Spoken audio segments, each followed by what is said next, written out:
อนเป็ดเพ่งบุญเข้าพรรษาพวกเขามาทำบุญตักบาตรเป็นหีดของเล่าบ่ขาดไปใส่บาตรทั้งหญิงและชายตกเทิงขาวลัทธิดา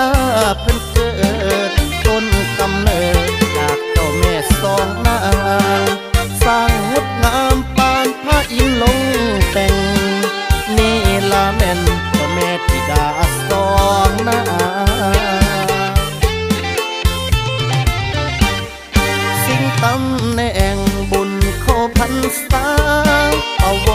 ารณาที่ทาน้ำพนายเพิ่นเสื้อเสินเหือน้อยเหือใหญ่เข้ามาแข่งบุญประเพณีแขวงเวียงจันทน์เป็นบุญสำคัญชื่อเสียงดังก้องพวกพี่น้องหลั่งไหลมาโฮมมาเที่ยวชมเสียงเสียว่ากว่าพวกเฮาอย่าพลาดบุญสองเฮือบ้านเกินแก้มเปิ้นเบิ่นสาวบ้านเกินงามอาจหาโอกาสมาเที่ยวมาชมน้อยหนุ่มหญิงสาวพากันนิยมมาเสียมาชมเพื่อนำพนายเพื่อนำพนายเพื่อนำพนายเพื่อนำพนายเพื่อนำพนาย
เป็นบุญสำคัญชื่อเสียงดังก้องพวกพี่น้องหลั่งไหลมาโฮมมาเที่ยวชมเสียงเสียว่ากว่าพวกเฮาอย่าพลาดบุญสองเฮือบ้า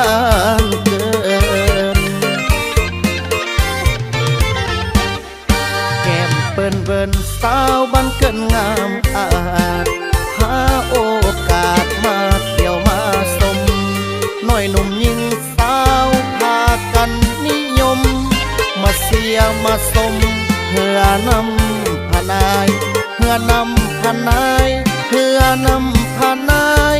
เพื่อนำพนายเพื่อนำพนา